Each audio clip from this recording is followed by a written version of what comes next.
Сайн уу? Өөртөө хийж байгаа 100 хоногийн челленж юм байна. 12 дахь өдөр. За өнөөдөр би 89.8 кг байна. Жим байна.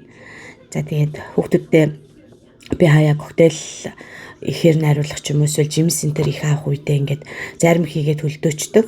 Тэгээ өнөөдөр болохоор өөр хавуулсан коктейлэн дээр нэвлдэглэр ингээд зарим хийж хөлдөөсөө амралтын өдөр байсан. За тэгээд цай уусан 1 литр термо цай найруулж уусан. За мөн уурагтай хербагийн коктейл найруулж уусан. За тэгээд хүүхдүүдтэй өдрийн хаал бэлдсэн. Өнөөдөр найз маань зочилж ирээд тэгээд 2 хүүхдтэйгээ ирсэн. Тэгээд хүүхдүүд 5 хүүхдийн хаал бэлдсэн. За өөрөө болохоор би найзтайгаа кимчитэй будаатай хуурах хийж идсэн. За тэгээд хоол идчихэд манай байрны урталтын жижигхэн хүүхдийн тоглоомын төв байдаг. Тэгээд найзтайгаа хамтдаа кофе унгаа хүүхдүүдэд тоглуулад ингээд амралтын өдрийг өнгөрүүлсэн байгаа. За тэгээд орой ажилдаа яваад энэ өдөр өнгөрсөө.